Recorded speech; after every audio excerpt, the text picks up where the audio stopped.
Howdy y'all, Michael here. Today is Sunday, October 10th, 2021. I am here at Grandscape once again.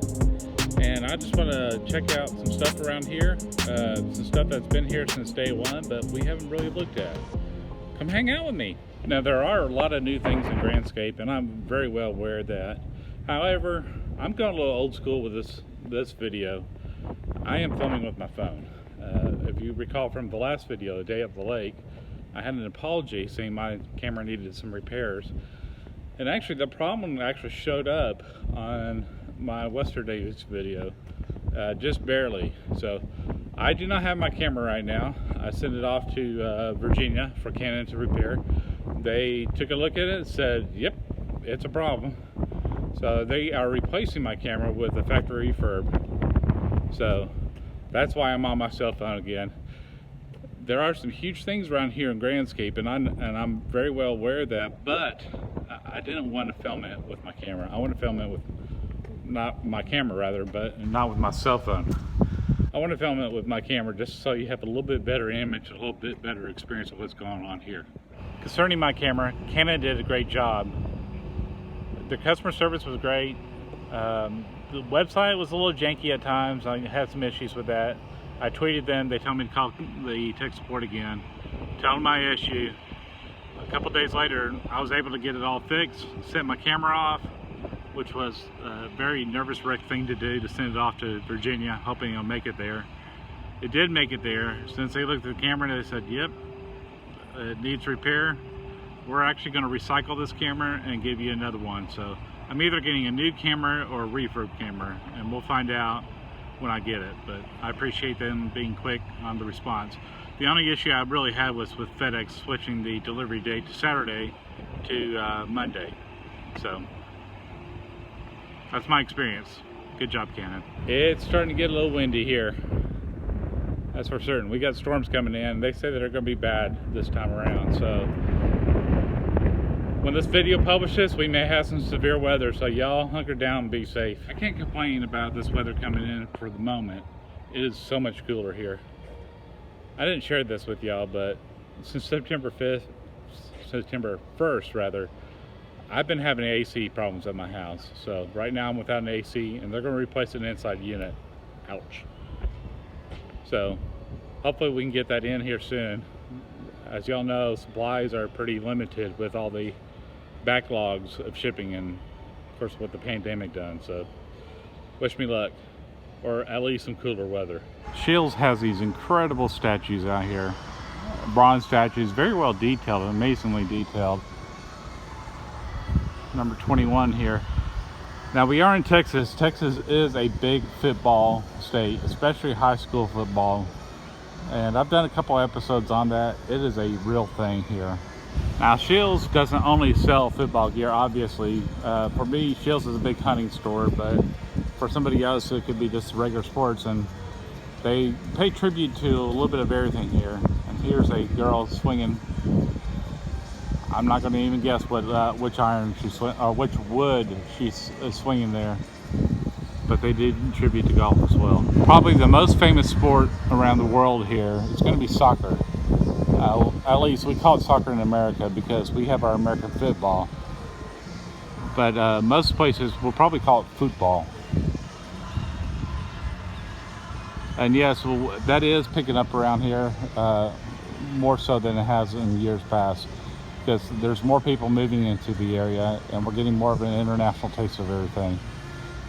The North Texas area has a flush amount of ethnic foods around here as well, so just from all the cultures coming in. Of course, some would say there's nothing more American than the sport of baseball.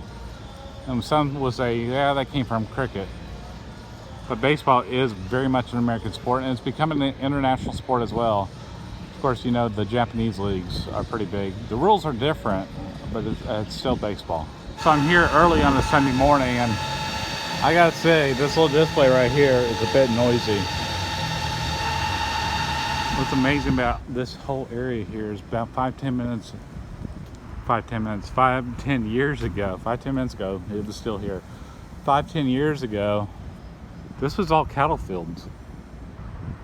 I remember my work walking out of the office and there's cows across the street behind the barbed wire. We started on the back side of the building here, headed towards the front. And I have to say, these statues are much more awesome. At least much more large, or much larger rather. I'm amazed at the detail here, from the spring for the shock there, for the rear shock, to the cabling on the brake cables themselves. They have a pretty big bike shop here. They're a big Trek bike shop here. So Trek is the focus that they have in bikes. Don't let the winter we had this past winter, the February freeze out, fool you. That is not the norm. However, here's another large statue that shows snowboarding. We don't have any snowboarding here, but you can buy your gear here still. The magic of the airplane. We don't have it here, you can go somewhere else. This one right here is actually a two-parter. This is a trout. And you wonder how I know it's a trout besides just the shape. This guy right here is fly fishing. In fact, he's got part of the fishing line in his hand here. It's not hooked on yet. But this is another big dude. Even bigger rod. You definitely try swinging that rod with as bent as it is. I have a fly rod. I've never been fly fishing though. Trout normally live in cold waters. We don't have any cold waters around this area, at least in the North Texas area. If you go to Beaver Spin up in Oklahoma, that's definitely cold water. It's frigid cold. Beautiful water, and lots of trout up there. You see a lot of trout fishermen up there. Some of them using more traditional fishing techniques, others using the actual flies, and I'm trying to get them that way. This last one here is a rather new hobby for me. And I really haven't harvested anything yet. But this one is the hunter. And it actually has a bow here. I don't even own a hunting bow. When I was younger, I did do some archery with the family. Over by where Sandy Lake Park was, they had a archery range. That was just free to the public. You just drive up, park your car, and start shooting some arrows down the way. This is a different type of hunting, or a different type of bow. Now, I have fired these back in college, so I know how they fire. They're very different than just a simple recurve bow. And that's actually all the statues that they have for sports and outdoor related sports items here. From sports, we go into our history.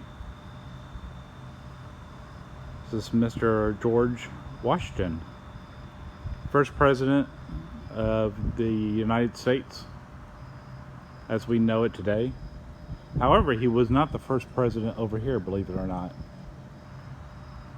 Our first government here was actually more of a confederacy, not the Confederacy of the South, but more about states having all the power.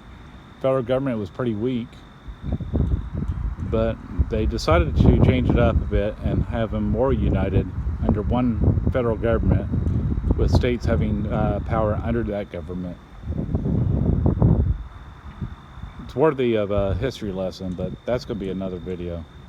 And our first president, or our first capital, was not Washington, D.C.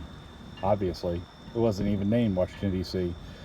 On April 30th, 1789, George Washington, standing on the balcony of the Federal Hall on Wall Street in New York, took his oath of office as the first president of the United States under our new constitutional United States. I do know that George Washington was not the perfect person.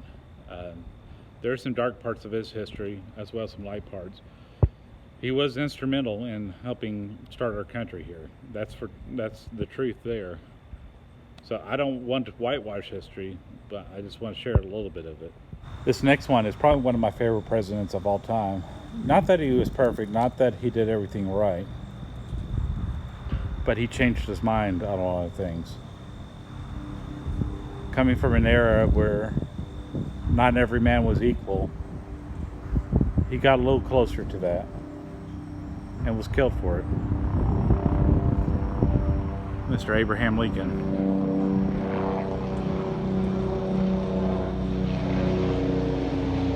And the helicopter's flying overhead. So Lincoln's parents were actually born in Virginia. Lincoln himself, or Abraham Lincoln that is, was born in Hardin County, Kentucky. He's probably more famously known as living in Illinois, and he's buried in Illinois. But believe it or not, as scrawny as he looks, and he was a pretty tall person for his time, he was a wrestler. He was quite the sportsman himself, and quite an interesting character compared to the previous presidents we had. And front and center here to the main entrance of Scheels, we have a tribute to the people that served. There's a symbol for the Army, the Marines, the Navy, the Air Force, and the Coast Guard. And more than anything,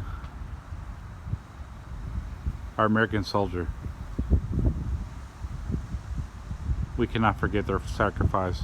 The amount of detail is truly amazing.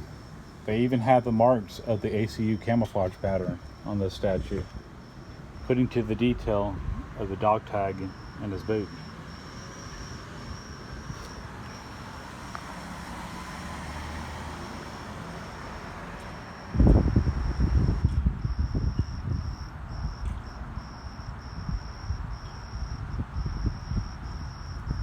There are a lot of new things being built around here, and they'll continue to be built.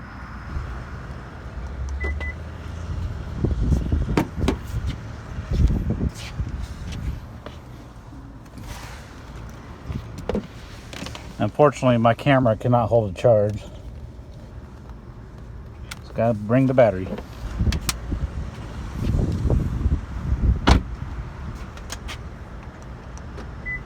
I keep saying camera, but I mean my phone. Well, it is a camera, I guess. It's a camera phone.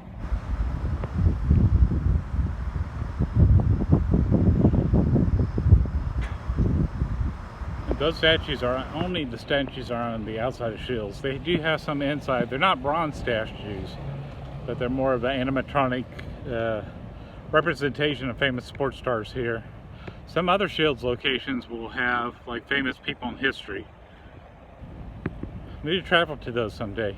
Unfortunately, Scheels does not open till 11 a.m. on Sundays, so I won't be around here at that time. There's still quite a bit being built around here.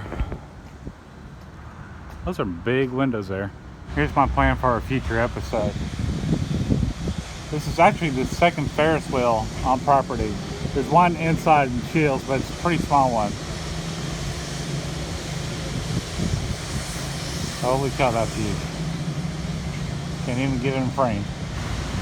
They even have one of the gondolas here as a ticket booth. Looks like tickets are $15.94 for adults. You get a VIP package for $49.88. So these look like they have metal seats, but one of them has a glass bottom. Come right up here, and that's the VIP. I don't know, next weekend. Y'all want to join me? Try riding this thing for the first time. Okay, full disclosure. I'm not a fan of heights. I was a bit disappointed this is not as tall as the Eye in Orlando. But you know what? That's plenty high enough for me. So if I don't back out and chicken out of this thing, let's say this next Saturday in the evening of October 16th, we'll make a date of it. I'll firm it up. Plans may change, they always do. So if we do it, I'm gonna send a video out maybe the day before, just a little short on video on YouTube rather, and announce the specifics when I'm gonna be around the area. But for now, y'all take care, be safe, bye.